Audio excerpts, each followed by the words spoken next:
Welcome to stone dictation. Dictation 5 second बाद शुरू होगा।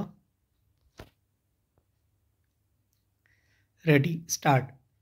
चुनाव की घोषणा होते ही राजनेताओं के दल बदल की गहमा गहमी भी शुरू हो जाती है। यह पिछले करीब 1.5 दशक के कुछ अधिक देखा जाने लगा है। चुनाव में जिस राजनीतिक दल का पलड़ा भारी दिखता है उसमें घुसने की होड़ कुछ अधिक देखी जाती है। पिछले आम चुनाव में भी यही हुआ था। जब भाजपा का पलड़ा भारी दिखने लगा और कांग्रेस की नया डूबती जान पड़ने लगी तो कांग्रेस से पलायन कर नेताओं में भाजपा से जुड़ने की होड़ देखी गई थी। उसके बाद के तमाम विधानसभा चुनावों में भी ऐसा ही पाला बदल देखा गया। बिहार में जैसे ही लगने लगा कि नीतीश कुमार सरकार की वापसी नहीं होगी और राजद की स्थिति मजबूत है, तो सत्ता दल के कई नेता टूटकर राजद में जा मिले थे। ऐसी ही भगदड़ बंगाल विधानसभा चुनावों में भी देखी गई। तब भाजपा की स्थिति मजबूत नजर आ रही थी, इसलिए तृणमूल के कई नेताओं ने पार्टी छोड़ भाजपा का दामन थाम लिया था। हालांकि नतीजे कयासों के विपरीत आए।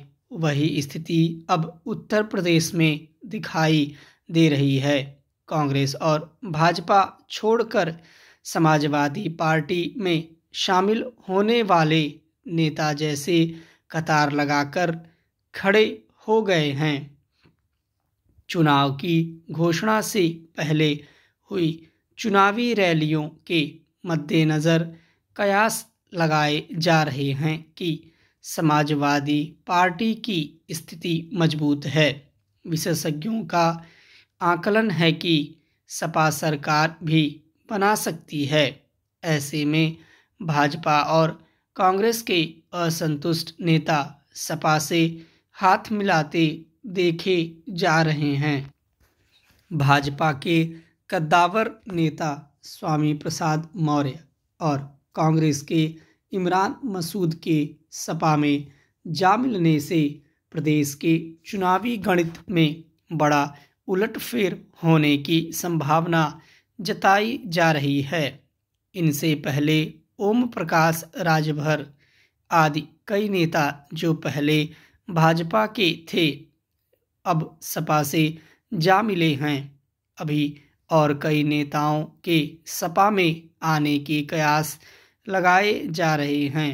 इस तरह चुनाव के वक्त नेताओं के पाला बदल से स्पष्ट हो गया है कि राजनीति में सिद्धांतों का कोई मतलब नहीं रह गया है। नेता किसी भी तरह इस या उस दल से सत्ता में बने रहना चाहते हैं। इससे राजनीतिक दलों का मकसद भी साफ है कि उनके लिए अपने कर्मठ और प्रतिबद्ध नेताओं के बजाय उन नेताओं की अहमियत ज़्यादा है जो उन्हें सरकार बनाने में सहायक साबित हो सकते हैं। यह ठीक है कि हर राजनीतिक दल सत्ता में आने के लिए ही संघर्ष करता और अपने अपने तरीके से चुनावी समीकरण साधने का प्रयास करता रहता है। यह अपने में बुरी बात भी नहीं है, मगर इस तरह दल बदल कर जीतने वाली पार्टी से गठजोड़ कर फिर सत्ता में पहुंचने के प्रयास आखिरकार मतदाता को ही छलते हैं। मतदाता किन्हीं मुद्दों के मद्देनज़र मतदान का मानस बनाता है। जाहिर है वह रुझान किसी दल के प्रति होता है। ऐसे में उसने जिस दल को नकारने का मन बनाया होता है।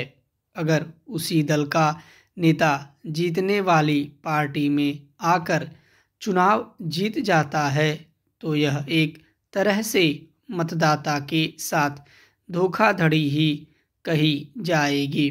फिर दूसरे दलों से आए नेताओं को तरजीह देकर चुनाव जीतने का गणित हल करने वाली पार्टियां आखिरकार अपने सैकड़ों कर्मठ और प्रतिबद्ध नेताओं की मेहनत पर भी पानी फेर देती हैं, जिन्होंने वर्षों उसका जनाधार बनाने के लिए संघर्ष किया होता है।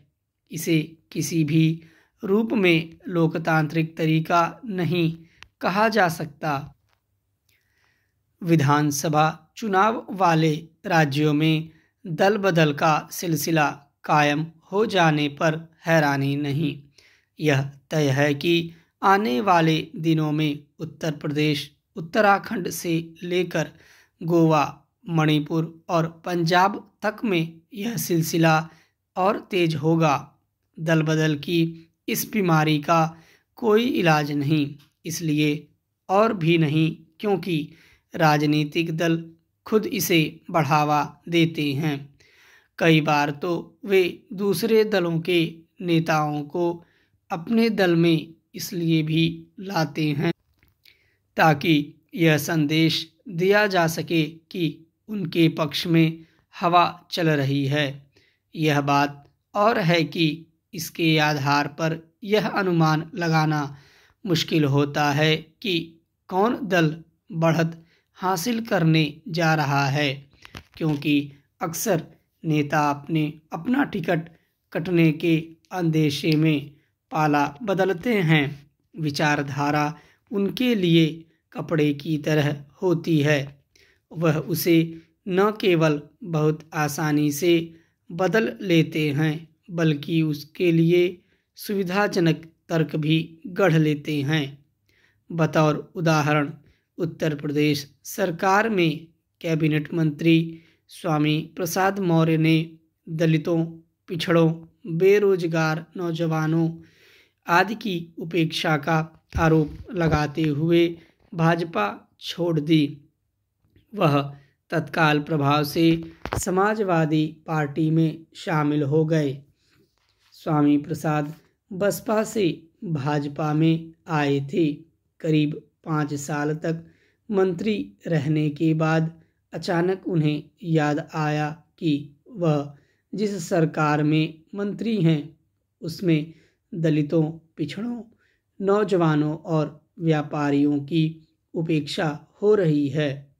पता नहीं वह उन लोगों में शामिल थे या नहीं जिनका टिकट कटना था, लेकिन इसमें संदेह नहीं कि ऐसे कई विधायक और मंत्री हैं जिन्हें इस बार भाजपा अपना उम्मीदवार नहीं बनाने वाली। अगले कुछ दिनों में ऐसे नेता अन्य दलों में दिखें तो हैरानी नहीं। यह भी स्पष्ट है कि अन्य दलों के कुछ नेता भाजपा की राह पकड़ सकते हैं। चंद दिनों पहले सपा के संस्थापक सदस्य सत्यरुद्र प्रकाश ने भाजपा का साथ पकड़ा। इसी तरह पश्चिमी उत्तर प्रदेश में कांग्रेस का चेहरा माने जाने वाले इमरान मसूद सपा के साथ हो गए।